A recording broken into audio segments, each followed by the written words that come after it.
کہ نماز نہیں چھوٹ سکتی، سر کٹ سکتے ہیں۔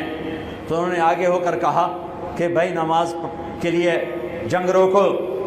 تو کوفی لشکر کا ایک سردار تھا حسین بن نمیر، اس نے کہا تمہاری تو نماز قبول ہی نہیں ہوتی۔ تو انہوں نے کہا لعنت تجھ پر، تیری نسلوں پر، جس گھر کی تو فعل نماز ملی انہی کی نہیں ہوتی اور تمہاری ہوتی ہے۔ تو واپس آ کر کہنے لگا کہ وہ نماز کی اجازت نہیں دے رہے۔ فرمایا نماز تو نہیں چھوٹے گی نا۔ یہ فیصلہ آباد والوں کو نہیں، 7 بر اعظم کے ایمان والوں کو پیغام ہے کہ زیر خنجر بھی یہ پیغام سنایا ہم نے، نماز نہیں چھوٹ سکتی، نماز نہیں چھوٹ سکتی۔ اللہ کی قسم کوئی مسئلہ نہیں تھا اگر یہ چھوڑ دیتے۔ جنگ سے پہلے آنکھ لگ گئی، آنکھ کھلی تو ہنس پڑے۔ بہن نے پوچھا اے کیڑا ہاسے دا ویلا ہے، موت سر تے کھلوتی ہے۔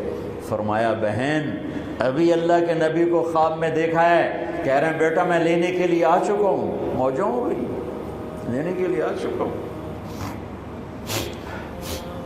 چھوڑ دیتے تو پھر گلستان کالونی والوں کو بھی گنجائش مل جاتی، چھٹی جا سکتی ہے۔ 6 بر اعظم کے انسانوں کو پیغام دیا کہ ٹکڑے ٹکڑے ہو جاؤ، نماز نہیں چھوٹ سکتی۔ فرمایا آدھے نماز پڑھو آدھے جنگ کرو، صلاۃ خوف۔ آدھوں نے نماز پڑھی آدھوں نے جنگ کی۔ 15-20 تو پہلے شہید ہو چکے تھے، پھر آدھوں جنہوں نے نماز پڑھی تھی انہوں نے جنگ کی اور دوسروں نے جا کے نماز ادا کی۔ عصر سے پہلے سب۔ جب زہیر گرنے لگے تو انہوں نے حضرت حسین کے کندھے پر یوں ہاتھ مارا، گرتے گرتے اقبل ہدیت ہادیا مہدیا اليوم تلقى جدك النبي حسنا والمرتضى عليا والشهيد الجعفر الكمية وأسد الله المحيا۔ ہاں آگے بڑھ، تیرے لیے تیرا نانا پھولوں کے ہار لے کے کھڑا ہوا، آگے بڑھ، آج تیری ملاقات کا دن ہے۔ آج تو اپنے بھائی حسن سے ملے گا، باپ علی سے ملے گا، چچا جعفر سے ملے گا، اسد اللہ حمزہ سے آج تیری ملاقات ہے۔ ان اشعار کے ساتھ آپ نے جان اپنے اللہ کو سپرد فرمائی۔ جب سارے جان نثار ختم ہو گئے، اب اہل البیت کی باری آئی تو سب سے پہلے آپ کے بیٹے علی الاکبر نے تلوار اٹھائی، کہا ابا جان آپ سے پہلے مرنا چاہتا ہوں، آپ کو مرتا نہیں دیکھ سکتا، آپ سے پہلے مرنا چاہتا ہوں، مجھے اجازت دیجیے۔ ہم نے کہا بڑھو اللہ کے نام پر، جا ملو اپنے اجداد کے ساتھ۔ تو بڑے حسین تھے علی الاکبر، جس طرف گئے وہ آگے آگے، کوفی آگے آگے، یہ پیچھے پیچھے، تو 1 اور 3000 کیا مقابلہ تھا۔ آخر خاک و خون میں لوٹائے گئے، تڑپ کے گرے۔ تو پھر حسن کے بیٹے قاسم کا چچا، میں نہیں جانا، اس قافلے میں، اس حسینی قافلے میں اہل البیت وہ 17 قتل ہوئے، ان میں سب سے حسین قاسم تھے، قاسم بن حسن، قاسم بن حسن۔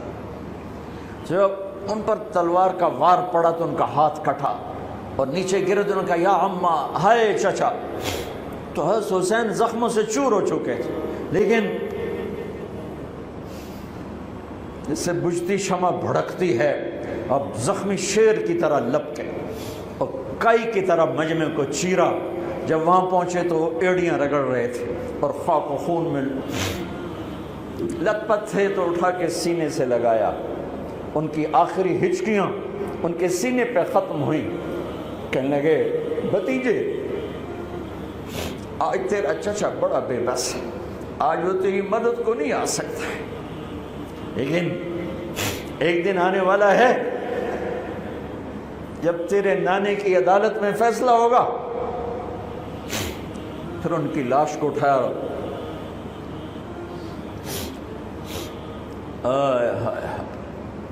عبداللہ بن حسن، ابو بکر بن حسن، قاسم بن حسن، علی بن حسین لاشیں پڑے ہوئے ہیں، عبداللہ بن عقیل، عبد الرحمن بن عقیل علی کے بھائی لاشیں پڑے ہوئے ہیں، اپنے بھائی عباس بن علی، محمد بن علی، عبداللہ بن علی، عثمان بن علی، ابو بکر بن علی اور حسین بن علی، 5 بھائی پہلے لاشیں پڑے ہوئے ہیں۔ اون بن عبداللہ بن جعفر، محمد بن عبداللہ بن جعفر، عبد الرحمن بن مسلم بن عقیل، جعفر بن مسلم بن عقیل، عبداللہ بن مسلم بن عقیل، عبداللہ بن ابو سعید بن عقیل، یہ سب اہل البیت ہیں جن کے لاشوں کے انبار ہیں۔ اور آخر میں ایک بچہ 2 سال کا عبداللہ، آپ کو خواب و خیال بھی نہیں تھا کہ اس بچے پر بھی کوئی اس طرح کا ظلم و ستم ڈھائے گا، تو آپ جب اکیلے رہ گئے تو آپ نے کہا عبداللہ کو بھیجو۔ آخری ملاقات بیٹے سے، تو اس کو سینے سے لگایا، چوم کے یہاں بٹھایا، ابھی تقدیر کا کچھ امتحان باقی تھا۔ 2 سال کا بچہ، شامی لشکر سے بنو اسد کا ایک بنو ابن الموقد، اس نے تیر جو چلایا خطا بھی جا سکتا تھا، یہاں آ کے لگا اور پار ہو گیا، بچے کی گردن ایسے ڈھلک گئی، یہاں امام علی مقام۔ ارے بھائی، میں قطر ہاسپٹل گیا کسی کام، تو وہاں کسی کا بچہ تھا منگوڑے میں ہاسپٹل میں، ویسے تڑپ رہا تھا، پتہ نہیں اس سے کیا تھا، اور اس کی ماں ایسے اس کو کھڑی دیکھ، یہ منظر میں آج تک نہیں بھولا۔ اس ماں کے چہرہ، صرف اس کی آنکھیں نہیں رو رہی تھی، مجھے اس کا سارا وجود روتا ہوا دکھائی دیا، اور اس بچے کے اوپر ڈاکٹر کھڑے ہوئے ہیں، اچھا نہیں کیا، مجھے نہیں پتا اس کو کیا تھا، وہ ایسے بے قرار ہو کے تڑپ رہا تھا۔ یہ 2001 کا واقعہ ہے، 16 برس گزر چکے ہیں، میں واقعہ نہیں بھول سکا ہوں۔ اس باپ کو سوچو جس کے سامنے 2 سال کے بچے کے گردن کے تیر پار ہو گیا، اور پھر وہ خون، یہاں بچے کا خون دونوں ہاتھوں میں لیا اور یوں آسمان کی طرف بلند کر کے کہا، میرے رب، بس تو راضی ہو جا، تو راضی ہے تو کم ہی بڑھ گئے۔ یہ پیغام ہے فیصل آباد کے تاجروں کو، پورے ملک کے تاجروں کو، پوری دنیا کے اہل ایمان کو، کہ اللہ کو پانے کے لیے ہر سودا قبول ہے، قبول ہے۔ ہاں، پھر کھڑے ہو گئے کہ چل بچیا تو چل، تیرا پیو بھی آ رہا ہے۔ اب آپ کو شہید کرنا کوئی مسئلہ نہیں تھا، زخموں سے چور تھے، لیکن ہر کوئی ڈرتا تھا بھئی میں نہ مارا، تو شمر آیا بدبخت، کیوں نہیں قتل کرتے ہو؟ تو ابو زرع بن شریک تمیمی نے پہلا وار سیدھا کیا، جو یہاں لگا، شانے پر لگا، تو اس سے آپ ڈولے، تو سنان بن انس نے سینے پر نیزہ مارا، اس سے آپ گرے، تو شمر نے کہا سر کاٹو، تو خولہ بن یزید آگے بڑھا، پھر ڈر کے پیچھے ہٹ گیا، تو سنان بن انس نے اس کو گالی نکال کر پیچھے دھکا دیا، اور اس امت کا بدبخت ترین انسان جس نے میرے نبی کے نواسے کی وہ گردن کاٹی جس پر میرے نبی کے بوسے تھے، گردن کاٹ کے سر اوپر چڑھا دیا۔ پھر خیموں کی طرف بڑھے، تو اللہ کو زندگی مقصود تھی، آل رسول کی نسل چلنی تھی، تو علی ابن الحسین بیمار تھے، ایمن جن کو زین العابدین، اب ابھی میں نے ان کا قصہ سنایا، اس پر شمر کی تلوار رک گئی کہ چلو بیمار ہے چھوڑ دیا جائے، بیمار ہے چھوڑ دیا جائے۔ تو خواتین، بچے، حضرت علی کی بیٹیاں فاطمہ بنت علی، زینب بنت علی، حضرت حسین کی بیٹی سکینہ بنت حسین، اور آپ کی بیگم رباب، آپ کو بیویوں میں سب سے محبوب بیوی تھی رباب۔ آپ فرمایا کرتے تھے جب رباب میکے چلی جاتی ہے تو میری تو نیند ہی اڑ جاتی ہے، اتنا ان سے پیار تھا، وہ بھی ساتھ تھی۔ ان سب کو ان کے کانوں کی بالیاں کھینچ کے اتار دی۔ پھر ابن سعد نے کہا 10 گھوڑ سوار آؤ، انہوں حسین کے جسم پہ گھوڑے دوڑا دیے، ادھر سے ادھر سے ادھر سے۔ جب قافلے کو گھسیٹ کے باہر لائے، لے جانے لگے تو حضرت زینب نے دیکھا 72 سر نیزوں پہ چڑھے ہوئے تھے۔ سب سے معصوم سر عبداللہ بن حسین، وہ بھی نیزے پہ چڑھا ہوا تھا۔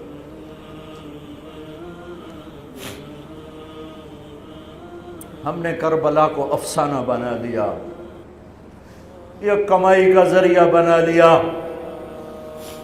یہ ایک پیغام ہے طبقات امت کے لیے، مت ضمیر بیچو، مت ضمیر بیچو۔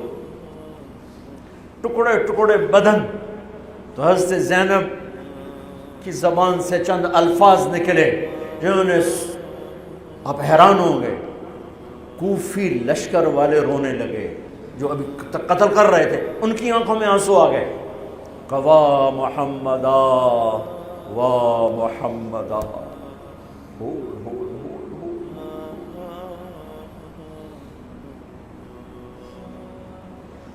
اے محمد مصطفیٰ، اے محمد مصطفیٰ، ھذا حسین بالعراء مزمل الدماء مقطع الاعضاء، وا محمدا وا محمدا، اے محمد مصطفیٰ، اے محمد مصطفیٰ، بناتک السبایا ذریتک مقتلہ تصفی علیہا الریاح۔ آج حسین کی بارات ہے محمد مصطفیٰ، آج تیرے نواسے کی بارات ہے، آج اس نے اپنی بوٹیوں کا ہار گلے میں ڈالا ہے، اپنے خون کے قطروں سے بنا ہوا لباس پہنا ہے، آج وہ سرخ جوڑے میں بڑا حسین نظر آ رہا، آج وہ سرخ جوڑے میں بہت پیارا لگ رہا، اس کا جسم بکھرا ہوا ہے، اس کی بوٹیاں بکھر گئیں، اس کے بدن کے ٹکڑے ٹکڑے ہو گئے، آج اس کا لاشا پڑا ہے۔ یا ہے محمد مصطفیٰ، آج آپ کی بیٹیاں قید میں ہیں، آپ کی اولاد ذبح ہو چکی ہے، ان پر کفن ڈالنے کی اجازت نہیں دی تھی ان بدبختوں نے، تو تصفی علیہ الریاح، کوفے والوں نے کفن بھی نہیں دینے دیا، تو ہم ہوا نے مٹی اڑا کر آپ کی اولاد کو مٹی کا کفن پہنا دیا ہے۔ ہاں، یہ کٹا ہوا سر پھر صرف حسین کا ابن زیاد کے سامنے پیش کیا گیا، تو اس نے منہ پہ چھڑی ماری، پھر چھڑی ماری، پھر کہنے لگا میں نے ایسا حسن نہیں دیکھا کہ مر کے بھی چہرہ مسکراتا چمکتا ہو۔ تو حضرت انس نے کھڑے ہو کر کہا او ظالم، یہ چھڑی یہاں سے ہٹا، نہ کر، میں نے ان ہونٹوں پہ اللہ کے نبی کے ہونٹوں کو لگتے دیکھا ہوا ہے، نہ کر۔ کہنے لگا تو بوڑھا نہ ہوتا تو میں تیری گردن اڑا دیتا، تیری عقل خراب ہو گئی ہے، تو میں میری نہیں، تیری عقل بگڑی ہے، آنے والے دن تو دیکھے گا تیرے ساتھ کیا ہوگا۔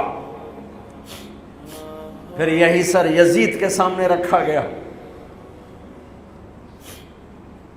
اس نے منہ پہ چھڑی ماری، تو زید ابن ارقم کھڑے ہو گئے، کہنے گے نہ کر، میں نے ان ہونٹوں پہ نبی کے ہونٹوں کو لگتے دیکھا ہوا۔ میرے بھائیو، نماز کا وقت قریب ہو گیا، بلکہ میں نے زیادہ وقت لے لیا ہے، میں کسی کی تفصیل تو زندگی بھر کبھی نہیں سنا سکا، اشارے کر دیتا ہوں، پڑھو اس کو، پڑھو، خود پڑھو، پیغام لو، پیغام لو۔ ہے ظلم کا ساتھ نہیں دیا، جھوٹ کا ساتھ نہیں دیا، ذبح ہو گئے نسل سمیت، بچوں سمیت، پوری دنیا کے تجار کو پیغام ہے، جھوٹ سے بچ، خیانت سے بچ، سارے دفتر والوں کو پیغام ہے، رشوت سے بچو، رشوت سے بچو، ظلم و ستم ڈھانے سے بچو، ساری دنیا کے، میرے ملک کا ایک ایک طبقہ ضمیر بیچ کے سویا ہوا ہے، جہاں انصاف دینے والے بک جائیں، جہاں جج کے قلم کی قیمت لگے، جہاں جس دیس کے جج کو خریدا جا سکتا، جس کے قلم کو خریدا جا سکے، جس دیس کے وکیل کو خریدا جا سکے، جس دیس میں جھوٹے مقدموں کی بھرمار ہو، جس دیس کا ڈاکٹر مریض کو مریض نہ سمجھے، گاہک سمجھے، اور مرتے کی کھال اتارے، مرتے ہوئے کی کھال اتارے، جس دیس کا وکیل خود ایک مافیا گروپ بن چکا ہو، جس دیس کا، میں وکیلوں کا رونا کیا روں، میں ججوں کا رونا کیا روں، میرے دیس کا تو ریڑھی والا بھی ظالم ہے، مزدور بھی ظالم ہے، غریب بھی ظالم ہے، مالدار بھی ظالم ہے، ظلم کے اندھیروں میں دیس ڈوبا ہوا ہے۔ میرے بھائیو، ہمارا نیا سال شروع ہو چکا ہے، اور ہم توبہ کریں اللہ کی بارگاہ میں۔ میرے بھائیو، میں بہت دہراتا ہوں اس بات کو، جس فرد میں، جس قوم میں، جس دیس میں، جس خاندان میں، جس معاشرے میں ظلم ہوگا، جھوٹ ہوگا، دھوکہ ہوگا، وہ تباہ ہو جائیں گے، چاہے مسلمان ہیں چاہے کافر ہیں۔ جس دیس میں، جس قوم میں، جس ملک میں، جس معاشرے میں، جس فرد میں سچائی ہوگی، انصاف ہوگا، دیانتداری ہوگی، اللہ ان کی حفاظت کرے گا، عزت دے گا، چاہے مسلمان ہیں چاہے کافر ہیں۔ دنیا کی عزت ضرور ملے گی، کفر کے ساتھ ملے گی، کہ سچائی، دیانتداری، عدل و انصاف پر اللہ سایہ کر دیتا ہے، چاہے کفر ہے چاہے اسلام ہے، موت تک۔ کافر ہے تو موت تک، موت کے بعد ایمان کا فیصلہ ہے، لیکن اگر ایمان ہے تو یہ جہان بھی بن گیا، وہ جہان بھی بن گیا۔ یہی فیصلہ بات کی بات ہے۔ میں صبح نکلا، سیر کر کے واپس آ رہا تھا، مجھے دور سے ایک ریڑھی والا نظر آیا، سفید داڑھی، پگڑی، تو مجھے بڑا اچھا لگا کہ عام طور پہ ریڑھی والوں کا یہ حلیہ نہیں ہوتا ہے، تو لہٰذا دور سے میری نظروں میں جچ گیا۔ جب میں قریب سے گزرا تو میں نے پھر اس کو ایسے دیکھا، تو میں نے دیکھا وہ رو رہا تھا، ایسے خاموش آنسو، ساز خاموش ہیں فریاد سے معمور ہیں ہم، اور ایک ہاتھ ریڑھی پر تھا، ایک ہاتھ پیٹی پر تھا، جو کوئی پیٹی لایا تھا، اور ایسے رو رہا تھا، ایسے رو رہا تھا۔ تو میں رک گیا، میں نے کہا بزرگو خیریت تو ہے، آپ کیوں رو رہے ہیں؟ تو اس نے مجھے کوئی جواب نہیں دیا، اس نے پیٹی ایسے اٹھا دی میرے آگے، تو وہ پیٹی سیب کی تھی، اس کے اوپر سیب ٹھیک تھے، نیچے سارے گلے ہوئے سیب تھے، تو سارے سیب ایسے بکھر گئے۔ یہ پیٹی میں سیب بھرنے والا نہ تو وکیل ہے، نہ تو ڈاکٹر ہے، نہ تو بھوانے بازار کا تاجر ہے، نہ وہ سیشن کورٹ کا جج ہے، نہ وہ کوئی ڈی سی او ہے، نہ وہ کوئی تحصیلدار ہے، وہ مزدور ہے، غریب آدمی ہے۔ غریب کا ظلم بتا رہا ہوں۔ تو جب سیب بکھرے تو میں اس کو دیکھوں، سیبوں کو دیکھوں، مجھ سے کہنے لگا، کوئی اردو سپیکنگ تھا، پنجابی نہیں تھا، اردو سے کہنے لگا، بیٹا میں بہت غریب، اس کی بہت، پر جب اس نے زور ڈالا نا، میں بہت غریب، انہیں ایسے لگا مجھے جیسے کسی نے چھری سے میرا کلیجہ چیر کے ڈالا، میرے آنسو نکل پڑے، میں اب رو رہا ہوں۔ اس واقعے کو 30 سال گزر چکے۔ بیٹا میں بہت غریب ہوں، صبح منڈی جاتا ہوں، ایک پیٹی لاتا ہوں، شام تک بک جاتی ہے، بچوں کے لیے تازہ آٹا لے کے جاتا ہوں، آج کسی نے میرے بچوں کی روٹی مجھ سے چھین، آج کسی نے میرے بچوں کی روٹی مجھ سے چھین۔ اسی سیب کی پیٹی کو اب اوپر تک لے جاؤ کہ لوگ جانوں سے کھیل رہے ہیں، اپنی عزت اقتدار جھوٹی عزتوں کے لیے عزتوں سے کھیل رہے ہیں، جانوں سے کھیل رہے ہیں، حقوق سے کھیل رہے ہیں۔ یہاں ایسے ضمیر بکتے ہیں جیسے بھیڑ بکریاں بکتے، یہاں ایسے زبان کے بول بکتے، اے نہیں کسائیاں کول جاؤ تو سری دے وے زبان بھی آیا تو سر بھی آیا، یہاں ایسے دماغ بکتے ہیں جیسے بکرے کی سری بکتی ہے، ایسی زبانیں بکتی ہیں جیسے بکرے کی زبان بکتی ہے، ایسے ضمیر کے سودے ہوتے ہیں جیسے بھیڑ بکریوں کے سودے ہوتے ہیں۔ اور میری جیب خالی تھی، میرے پاس کچھ بھی نہیں تھا، جو میں تو ایسے صبح نکلا تھا، مجھے اتنا صدمہ ہو کہ ہے کوئی میری جیب اتنے پیسے تو ہوں دیتے، بابے دی پیٹی جو کے پیسے تھے انہوں میں دے ہی دیندہ۔ آج تک مجھے یہ دکھ رلاتا ہے۔ پھیلا دو سارے پنجاب سے، وہ کراچی سے لے کر خپلو تک، گلگت تک، سب کچھ یہی ہو رہا ہے۔ روتے ہیں حسین کو، کھڑے ہوئے ہیں یزید کے ساتھ، روتے ہیں آل رسول کو، کھڑے ہوئے ہیں شمر کے ساتھ، ابن زیاد کے ساتھ۔ ان مگر مچھ کے آنسوؤں کی میرے رب کی بارگاہ میں کیا قیمت ہے؟ میرا معاشرہ ظلم و ستم میں ڈوب چکا ہے۔ کہتے کہتے کہتے کہتے عمر بیت گئی۔ بھائیو جتنے بیٹھے ہو اتنے تو توبہ کریں ہم، کہ آؤ بھائی آج ہم اپنے اللہ کو راضی کرنا، اپنی زندگی کی منزل بنائیں، اپنی زندگی کا مقصد بنائیں۔